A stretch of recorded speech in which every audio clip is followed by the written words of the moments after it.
या देवी सर्वभूतेषु शक्तिरूपेण संस्थितः नमस्तस्यै नमस्तस्यै नमस्तस्यै नमो नमः। जय माता दी, नमस्कार, जय नारायण। आप देख रहे हैं एस्ट्रोदेव, मैं हूं डीडी शास्त्री। नवरात्र व्रत का, नवरात्र पूजा और उपासना का समापन होता है कन्या पूजन के साथ। कन्या पूजन अर्थात मातृशक्ति, स्त्री शक्ति का सम्मान करना। प्रिय दर्शकों, हमारे धर्म शास्त्रों में कहा गया है यत्र नारीस्तु पूज्यन्ते रम्यन्ते तत्र देवता। अर्थात जिस घर के अंदर मातृशक्ति अर्थात स्त्री का सम्मान होता है, उस घर के अंदर सभी देवी और देवताओं का निवास होता है। कन्या पूजन का मतलब इतना ही नहीं है कि आप अष्टमी अथवा नवमी तिथि पर कन्याओं का आमंत्रित करें, उनको भोजन कराएं, उपहार स्वरूप उनको प्रिय वस्तुएं भेंट करें और उसके बाद मातृशक्ति का सम्मान न करें। जी हां प्रिय दर्शकों, हकीकत में कन्या पूजन तभी सार्थक और सफल होगा जब आप कन्या पूजन के साथ ही यह भी संकल्प लें कि आजीवन मातृशक्ति का सम्मान करेंगे। जी हां प्रिय दर्शकों, यह एपिसोड आपके लिए बहुत महत्वपूर्ण है। इस एपिसोड के माध्यम से आप यह जान पाएंगे कि वर्ष 2024 में शारदीय नवरात्र में अष्टमी और नवमी के दिन कब कन्या पूजन सुसंपन्न किया जाएगा। साथ ही साथ कन्या पूजन से संबंधित बहुत सी बारीकियां आपको इस एपिसोड के माध्यम से प्राप्त होंगी और साथ ही साथ 2 वर्ष से 10 वर्ष की कन्या का क्या नाम होता है और उनके पूजन करने से हमें किस वस्तु की प्राप्ति होती है, यह भी आप इस एपिसोड के माध्यम से जान पाएंगे। प्रिय दर्शकों, वर्ष 2024 की यदि हम बात करते हैं तो शारदीय नवरात्र का प्रारंभ हो गया था 3 अक्टूबर को। इस वर्ष अष्टमी और नवमी तिथि को लेकर बड़ी ही भ्रांति है। वर्ष 2024 में यदि हम बात करते हैं तो सप्तमी तिथि रहेगी गुरुवार 10 अक्टूबर को मध्याह्न 12:32 तक। जिन लोगों को तिथि के अनुसार यानी नित्य 1, 2, 3, 4 काउंटिंग के हिसाब से अष्टमी के व्रत का उद्यापन करना है, वह निर्विवाद रूप से अष्टमी का पूजन करेंगे। इस दिन दोनों ही तारीख आपके पास उपस्थित हैं। आप 10 और 11 किसी भी दिन अष्टमी तिथि पर कन्या पूजन कर सकते हैं।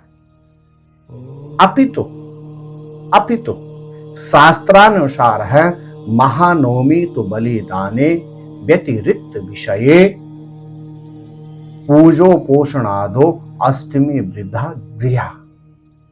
अर्थात वृद्धि तिथि को लेना हमेशा उन्नतिदायक सिद्ध होता है। वर्ष 2024 में अष्टमी तिथि बृहस्पतिवार 10 अक्टूबर को प्रारंभ होकर शुक्रवार 11 अक्टूबर को 12:07 तक रहेगी। तो आप यदि अष्टमी तिथि में कन्या पूजन करना चाहते हैं तो आपके लिए सर्वोत्तम तिथि है शुक्रवार 11 अक्टूबर। तथापि परिस्थितिवश आप बृहस्पतिवार 10 अक्टूबर को भी कन्या पूजन संपन्न कर सकते हैं। नवमी तिथि में जो लोग कन्या पूजन करते हैं तो निर्विवाद रूप से नवमी तिथि में कन्या पूजन किया जाएगा शुक्रवार 11 अक्टूबर को। शुक्रवार 11 अक्टूबर को 12:07 तक अष्टमी तिथि है, तदुपरांत नवमी तिथि रहेगी। शनिवार 12 अक्टूबर को 10:59 तक। तो अर्थात आप शुक्रवार 11 अक्टूबर के दिन, महानवमी के दिन कन्या पूजन सुसंपन्न कर सकते हैं। दूसरी परिभाषा में यदि मैं बोलूं तो आप अष्टमी और नवमी दोनों पूजन सुसंपन्न कर सकते हैं। कब? शुक्रवार 11 अक्टूबर के दिन। इस वर्ष 11 अक्टूबर अष्टमी नवमी के दिन सर्वार्थ सिद्धि योग भी है। शुक्रवार यदि हम बात करते हैं 11 अक्टूबर को, तो कन्या पूजन के लिए सर्वोत्तम समय रहेगा प्रातः 9 बजे से लेकर 10:29 तक, और तदुपरांत आपको समय मिलेगा 12 बजे से लेकर लगभग 1:29 तक। यह दो जो मुहूर्त हैं शुक्रवार 11 अक्टूबर को, इस दिन अष्टमी और नवमी की पूजन, कन्या पूजन आप इस अवधि में कर सकते हैं। जी हाँ, अब बात करते हैं कि कन्या पूजन किस तरह से प्रारंभ करें। सबसे पहले आप कन्याओं को आमंत्रित करें। आमंत्रित करने के बाद उनका पाद प्रक्षालन अवश्य करें। अपने सामर्थ्य के अनुसार उनको नाना प्रकार के भोजन परोसें। भोजन करने के बाद आप उनका हाथ धुलवाएं, उनके मस्तिष्क पर तिलक करें, कलावा अवश्य बांधें। अपने सामर्थ्य के अनुसार उनको उपहार भेंट दें, और अपने सामर्थ्य के अनुसार आप उनको दक्षिणा जरूर भेंट करें। और जब जाएं तो पुनः उनके पाद प्रक्षालन करें और पांव स्पर्श करके उनको विदा करें। प्रिय दर्शकों, सनातन धर्म शास्त्रों में 2 वर्ष से लेकर 10 वर्ष की कन्याओं का पूजन का विशेष महत्व है। 2 वर्ष की कन्या को कुमारी कहा जाता है, और मान्यता के अनुसार 2 वर्ष की कन्या का पूजन करने से दुख और दारिद्रता का नाश होता है। 3 वर्ष की कन्या को त्रिमूर्ति कहा जाता है, और 3 वर्ष की कन्या का पूजन करने से धन धान्य का आगमन होता है। 4 वर्ष की कन्या को कल्याणी कहा जाता है, और इनके पूजन करने से घर परिवार में सुख और समृद्धि आती है। 5 वर्ष की कन्या को रोहिणी कहा जाता है, और इनका पूजन करने से रोगों से निवृत्ति प्राप्त होती है। 6 वर्ष की कन्या को कालिंका कहा जाता है, और इनकी पूजा और अर्चना करने से हर तरह से मान सम्मान की प्राप्ति होती है। 7 वर्ष की कन्या को चंडिका कहा जाता है, और इनका पूजन करने से ऐश्वर्य की प्राप्ति होती है। 8 वर्ष की कन्या को सांभवी कहा जाता है, और इनका पूजन करने से लोक में मान और सम्मान की प्राप्ति होती है। लोकप्रियता व्यक्ति की दिनों दिन बढ़ती है। 9 वर्ष की कन्या को दुर्गा कहा जाता है। इनकी पूजा और अर्चना करने से शत्रुओं का संहार होता है, शत्रुओं से निवृत्ति प्राप्त होती है, और जटिल से जटिल कार्य भी व्यक्ति की सिद्ध होते हैं। 10 वर्ष की कन्या को सुभद्रा कहा जाता है, और 10 वर्ष की कन्या का पूजन करने से समस्त सांसारिक सुख प्राप्त होने के साथ अंत में विष्णु लोक की प्राप्ति होती है। प्रिय दर्शकों, शास्त्रों के अनुसार हमें 9 कन्याओं को नवमी या अष्टमी के दिन भोजन कराना चाहिए। आप अपनी सामर्थ्य के अनुसार इनको घटा बढ़ा भी सकते हैं।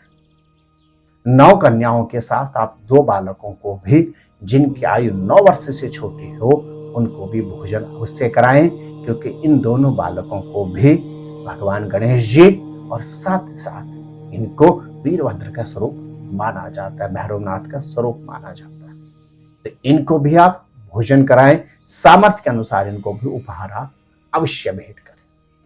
प्रिय दर्शकों, यदि आप समय के अभाव से, परिस्थितियों के अभाव से, या किसी ऐसे स्थान पर रहते हैं जहां पर आप कन्या पूजन नहीं कर सकते हैं, तो आप अष्टमी अथवा नवमी अपनी कुल रीति के अनुसार इस दिन अपने सामर्थ्य के अनुसार मंदिर में जाकर अन्न, फल, वस्त्र, द्रव्य दक्षिणा यदि भेंट करते हैं, तो आपको कन्या पूजन के समान ही लाभ प्राप्त होगा। तो प्रिय दर्शकों, यह थी विवेचना अष्टमी और नवमी तिथि से संबंधित। आप सभी दर्शकों को शारदीय नवरात्र की हार्दिक हार्दिक शुभकामना।